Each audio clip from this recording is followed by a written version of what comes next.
Hi everyone.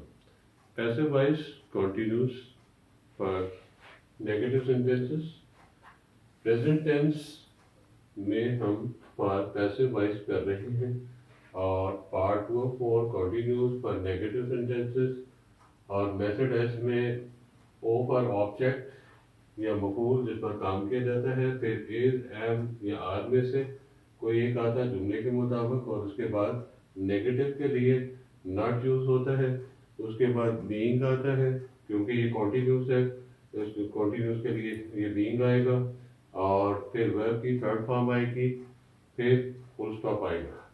तो इसके लिए सेंटेंस हमने लिखा है ईंटें छत पर नहीं पहुंचाई जा रही हैं।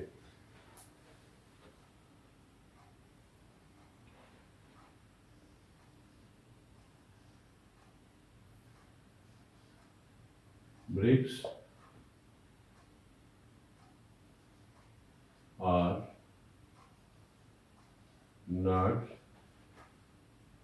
not being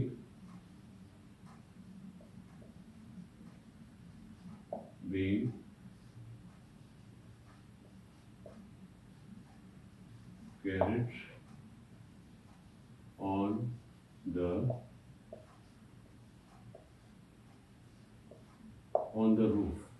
अब सेंटेंस कंप्लीट हो गया। सॉरी मैं भूल गया था बीइंग लगाना, बोलने में ठीक था लेकिन लिखने में गलती हो गई। So I hope you understand it now. Bricks are not being carried on the roof. फॉर्मूले के मुताबिक हमने काम किया। हम देख लेते हैं, ये ऑब्जेक्ट है और इसके बाद ब्रिक्स क्योंकि ज़्यादा है प्लूरल है इसलिए आर लगेगा और फिर उसके बाद नॉट आ गया, फिर बीइंग आ गया और वर्ब की थर्ड फॉर्म आ गई और फिर उसके बाद ये फुल स्टॉप आ गया। इसके बाद असलम को नौकरी नहीं दी जा रही है।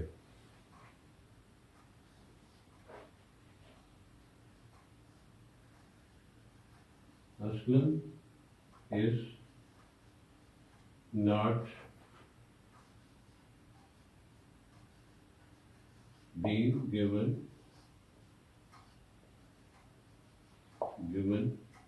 a job। Aslam is not being given a job। ये भी आपको आई होप यू अंडरस्टैंड इट। तो उसके बाद मुझे जर्मनी नहीं भेजा जा रहा है। I am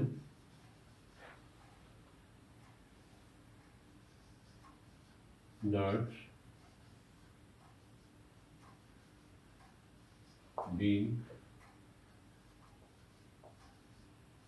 sent to Germany। GERMANY। Germany का जी कैपिटल क्यों लिखा? क्योंकि ये प्रॉपर नाउन है, वेल नोन कंट्री है, इसलिए हमें कैपिटल में लिखेंगे जहाँ भी आएगा। तो I hope you understand it and there was a mistake by chance to add this woman. और आप चाहें तो हमारे चैनल को सब्सक्राइब करें और इस तरह की मज़ीद क्लासेस देखते रहिए।